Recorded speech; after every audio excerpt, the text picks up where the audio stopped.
Alrighty then, Successful Indie Author, 5-Minute Focus, episode 784, Post-Retirement Author Career. Oops, look at him.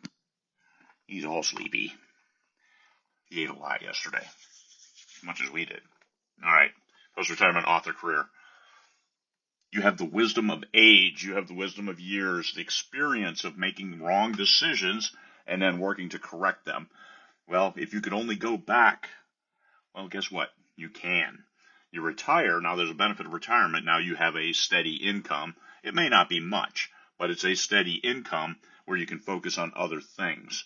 If only I had known this the first time I retired at 39, I would have been great. But then I went to law school and had to retire a second time at 52, and then we were okay. After that, everything was good. The wisdom of age. You have all these experiences wrapped up in your head. Why not put them to good use? And this isn't belittling younger folks, but older folks, they tell great stories. You go to Grandma and Grandpa's house. The big war. I was over there. I mean, my God, I remember that from the 60s when I was growing up. Yes, the 60s. That's right, Led Zeppelin, Boston. Come on, man. Best bands ever. Rush, 1974. All right. So I remember this stuff. It's there. Why can't I turn that into stories? What if? And refined. How many books have I read in my life? How many thousands of books? It's a lot of experience. It's a lot of wisdom that can only be gathered with age. So how can you put that to use? Also, as you get old, and I'm just saying old, you're old. Do you want a physical labor job? Hey, a little supplemental income, because like we talked about earlier, retirement income isn't going to be as much as you were making before. So, are you going to do physical labor, or can you do something, get that noggin, put that to good use for you? So it's not as hard on your body. Now, you young whippersnappers, stretch your fingers. Make sure you don't let them get arthritis, you don't let them get carpal tunnel, and because then typing gets real hard, and you try to dictate, that's a different mindset than just typing the tactile feedback.